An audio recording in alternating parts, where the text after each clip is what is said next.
Chief Minister Mamata Banerjee inspected arrangements at a Esplanade Day in Kolkata ahead of the Trinamool Congress annual Martyrs' Day rally.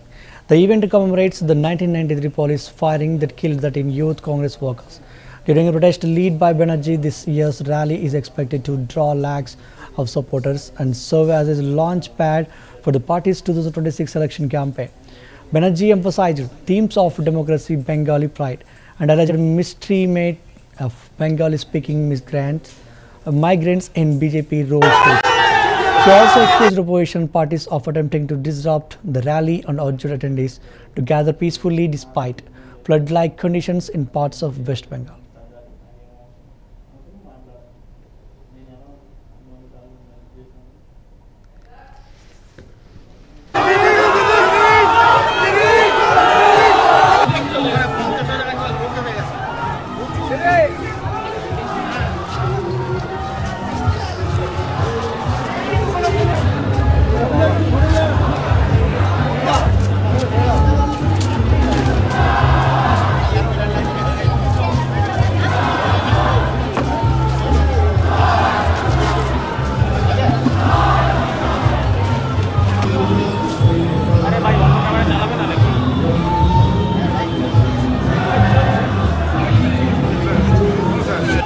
অত্যন্ত প্রত্যন্ত অঞ্চল থেকে দুদিন তিন দিন ধরে আসেন, অনেক কষ্ট করে তারা থাকেন এবং আসেন।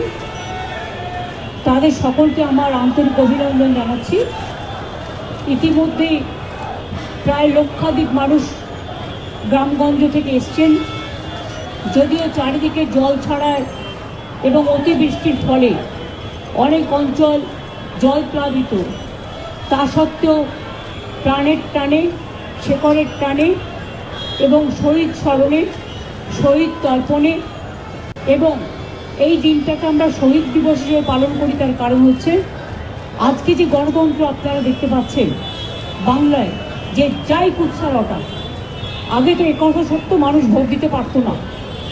এমনকি কলকাতায় নিশ্চয়ই আপনারা ভুলে যাননি, আমি সপ্তপল্লী থেকে শুরু করে সমস্ত মাল্টি স্টোর বিল্ডিংয়ের তালা দিয়ে রেখে দেওয়া হতো। সিপিএমের আমলে কাউকে ভোটাধিকার প্রয়োগ করতে দিত না, গ্রামগঞ্জেও দিত না।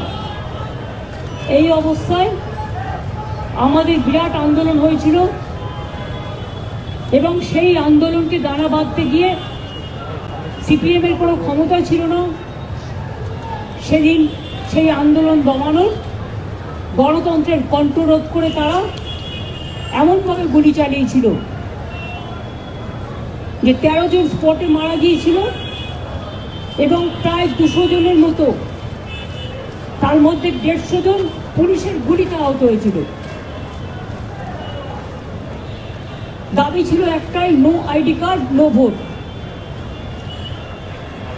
এবং সেশন নির্বাচন কমিশন হওয়ার পরে, তার আগে একজন অবজারভার হিসেবে এখানে এসেছিলেন, তিনি রিপোর্ট দিয়েছিলেন এবং সেই রিপোর্টের ভিত্তিতে এই no ID card, no vote, এটা সেশনের সময় চালু হয়। তারপর থেকে মানুষ ভোট দেওয়ার অধিকারটা ফিরে পায়। এসব অনেক তথ্য, অনেক লড়াই, অনেক সংগ্রাম, অনেক জীবন যুদ্ধ, এই কাহিনী আজও ছড়িয়ে আছে। ডাবল ইঞ্জিন রাজ্যগুলোতে বিজেপি কাউকে ভোট দিতে দেয় না, আর সিপিএম শাসিত রাজ্য তো পশ্চিমবাংলায় আমরা হাতে নাতে ফল পেয়েছি। তাদের আবার বড় বড় কথা ভাষণ দিয়ে বেড়াচ্ছে সোশ্যাল নেটওয়ার্ক তৈরি করে, পয়সার কোনো সীমারেখা নেই। কাজেই লড়াইটা কিন্তু লড়েছিল আমাদের সহকর্মীরা জীবন দিয়ে মাঠে ময়দানে। সেসব দিনের কথা স্মরণ করে এই দিনটিকে আমরা শহীদ দিবস, মামাটি দিবস হিসেবে উৎসর্গ করি। শহীদদের স্মরণে, 21শে জুলাইয়ের শহীদ সহ সমস্ত শহীদদের স্মরণে মামাটি মানুষ দিবস এবং গণতন্ত্র দিবস হিসেবে আমরা পালন করে থাকি।